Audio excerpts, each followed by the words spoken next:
बनने से पहले बात ये आती है कि जो दूसरा कैंडिडेट है, उससे आप कितनी बड़ी टक्कर मानते हैं या नहीं मानते हैं? क्या आपको लग रहा है? गाँव का माहौल बताइए एक बार अपने बारे में कि भी कैसा माहौल है?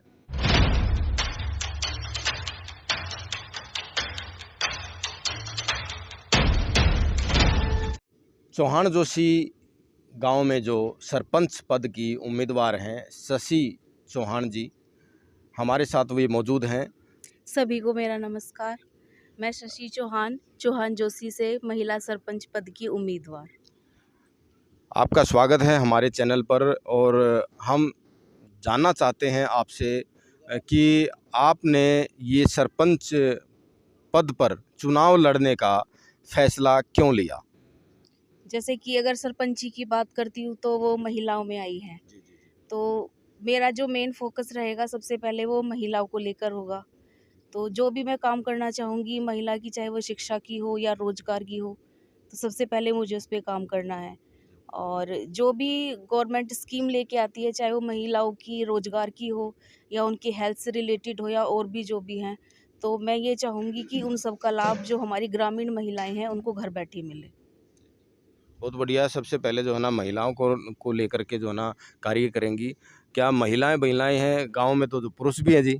हाँ जी, बिल्कुल। पुरुषों के ऊपर भी होगा, वो तो योजनाएं दोनों के ऊपर होती हैं। लेकिन जैसे अगर हम महिलाओं की बात करें तो पुरुषों के लिए तो बहुत सारे काम होते हैं, लेकिन कहीं ना कहीं अगर हम देखें तो महिलाएं हमारी बहुत सी चीज़ों में पीछे रह जाती हैं। तो मेरा मेन मोटो यही रहेगा कि हमारी महिलाएं भी आगे आए। तो हम ये जानना चाहेंगे कि गांव में इनके अलावा और क्या-क्या ऐसे काम हैं जो आप करना चाहती हैं? क्या-क्या आपके मन में ऐसे कोई मैनिफेस्टो आपके मन में ऐसा है कि जो आप गांव के लिए करना चाहते हो सरपंच बनने के बाद में? जी, एक तो सबसे पहले तो शिक्षा की बात करूँगी। जो हमारा गवर्नमेंट स्कूल है, उसको अपग्रेड की बात की जाए, उस पे काम चल भी रहा है हमारा। और दूसरा है डाकखाने को, तो डाकखाने भी जल्दी से जल्दी गाँव में लाने की हमारी कोशिश है। तो ये 2 मेन फ़ोकस हैं हमारे। और दूसरा घर बैठे जैसे महिलाएँ कहीं बाहर नहीं जा सकती है काम करने के लिए, तो उनको कोई ऐसा रोज़गार प्रोवाइड हो जो गवर्नमेंट स्कीम में भी शामिल हो, तो वो हम योजनाएँ उन महिलाओं तक पहुँचा सकें। एक मेन विषय मेरे सामने अभी आया है कि अ, बहुत सारी योजनाएँ सरकार चलाती है और वो एक निम्न स्तर के व्यक्ति तक, ग्रामीण तक, गाँव तक जो है ना, एक ग्राउंड लेवल पर वो योजनाएँ पहुँचती नहीं हैं। तो उन योजनाओं को गाँव तक किस प्रकार से आप लेके आने का प्रयास करेंगी? एक तो अगर हम बात करें तो टाइम जो है हमारा वो काफ़ी बदल चुका है। तो अगर एक शिक्षित अगर हम लीडर को चुनते हैं और उसके अंदर इतनी कैपेसिटी है कि वो अधिकारियों तक जाकर अपनी सीधी बात रख सकें, तो मुझे ये लगता है कि जितना पढ़ा लिखा एजुकेटेड हमारा लीडर होगा, वही पूरे चाहे वो गाँव की बात हो या किसी भी विकास, कोई भी डेवलपमेंट की बात हो, वो ज़्यादा बेटर कर पाएगा। तो इसके लिए एक शिक्षित लीडर का होना बहुत ज़रूरी है। मैं ये चाहता हूँ कि गाँव में जो विकास कार्य हैं, वो जो है ना आपके बनते ही वो शुरू हो जाए। लेकिन अब बनने से पहले बात ये आती है कि जो दूसरा कैंडिडेट है, उससे आप कितनी बड़ी टक्कर मानते हैं या नहीं मानते हैं? क्या आपको लग रहा है? गाँव का माहौल बताइए एक बार अपने बारे में कि भी कैसा माहौल है? जी, अगर चुनाव की बात करते हैं तो ये देखा जाए तो एक तरफ़ा चुनाव है। लोगों को जानकारी से जैसे पता चलता है, वो मेरे पास आते हैं, आशीर्वाद भी देते हैं।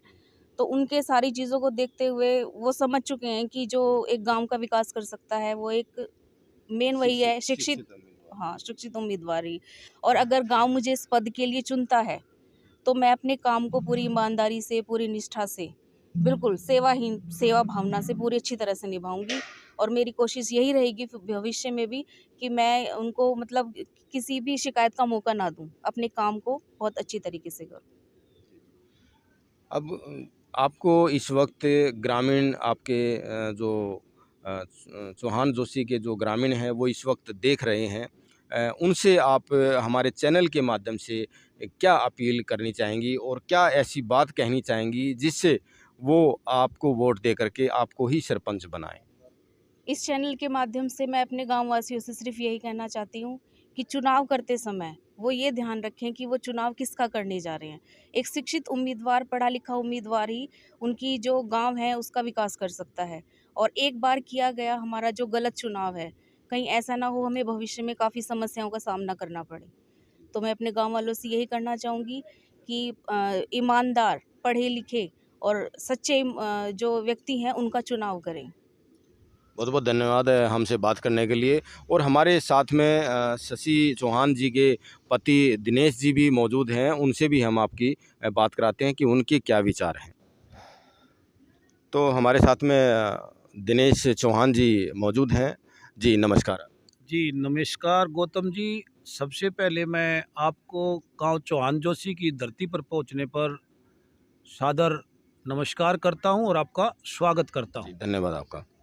जी बताइए, आपकी जो धर्मपत्नी है और सरपंच पद की जो है ना उम्मीदवार हैं आज चौहान जोशी गांव में, क्या मन में आई कि किस प्रकार से कि वो महिलाओं को आपने जो है ना, आज का समाज जो है ना महिलाओं को आगे जाते हुए या आगे बढ़ते हुए कई बार नहीं देखता। मैं सबकी बात नहीं कर रहा हूँ, कुछ हैं ऐसे लोग, लेकिन आपने एक महिला को जो है ना अपनी पत्नी को आगे किया है, क्या कहना चाहेंगे? मैं गौतम जी कहना चाहूँगा कि मैं बिलीव करता हूँ यत्र नार्यस्तु पूज्यन्ते रमन्ते तत्र देवता। महिलाओं का सम्मान मैं अपना ईमान समझता हूँ और नारी सशक्तिकरण के लिए मैं सरकार के इस सराहनीय कदम की बड़ी प्रशंसा करता हूँ कि उन्होंने 50% वुमेन पावर के लिए आरक्षण रखा हुआ है।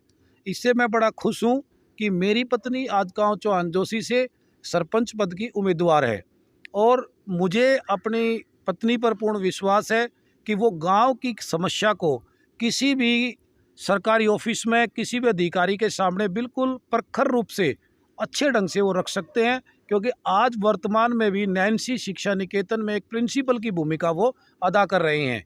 पिछले 16 सालों से वो प्रिंसिपल नैन्सी शिक्षा निकेतन के हैं और मैं जहाँ तक समझता हूँ कि इनको मैदान में उतारने के लिए उसका एक ही मोटो है, एक ही सिद्धांत है कि वो अपने किसी भी कार्य में दक्ष है।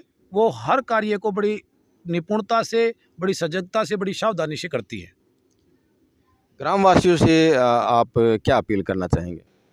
मैं गांव चौहान जोशी के प्रतिष्ठ सम्मानित मतदाताओं से यही कहना चाहूँगा कि अपने उम्मीदवार का चुनाव, अपने सरपंच का चुनाव निष्पक्ष करें, सुयोग्य उम्मीदवार को चुनें और बिल्कुल ऐसे उम्मीदवार को चुने जो गांव की छोटी से छोटी समस्या को बिल्कुल अपने दिल से लगाकर कार्य करे और गांव के हर ज्वलंत मुद्दे को उठाकर रखे और उसको कामयाब करने में सक्षम भी हो। और मुद्दे आपके मन में ऐसे हैं जो जिस पर आप आगे चल के काम करना चाहते हैं, कुछ ऐसा भी है क्या? बिल्कुल है गौतम जी। मैं आपको बताना चाहूँगा कि हम लोगों ने मतलब कुछ ऐसी गांव के लिए सुविधाओं के लिए बहुत आगे तक काम किया है, यानी वो पत्राचार किया है, उस बहुत बड़ी मतलब आगे तक प्रोग्रेस भी उसमें मिली है। जैसे गांव में एक डाकखाने की प्रोग्रेस है। मैं देख रहा हूं कि हमारे गांव में कोई डाकखाने और गांव के बुजुर्गों को, खास करके पेंशन वाले बुजुर्गों को बड़ी दिक्कत आती है, जो वृद्धा पेंशन मिलती है। उसके लिए हमने अपना पत्राचार के माध्यम से डाक विभाग से अपने गांव के लिए एक डाकघर सैंक्शन करा ही लिया है। जहाँ तक बात करता हूँ मैं सरकारी स्कूल की, सरकारी स्कूल को 8वीं क्लास तक अपग्रेड करने के लिए हम 3-4 स्टेप पार कर चुके हैं और आशा उम्मीद करते हैं कि हमारे विभाग के द्वारा आने वाले सेशन में 8वीं कक्षा तक गांव चौहान जोशी का स्कूल जरूर होगा। जहाँ तक बात है, गांव में कुछ समय सरपंची भी नहीं, नगर निगम में चला गया तो गांव में बड़ा गंदगी थी और सड़कों पर बड़ा पानी रहता था।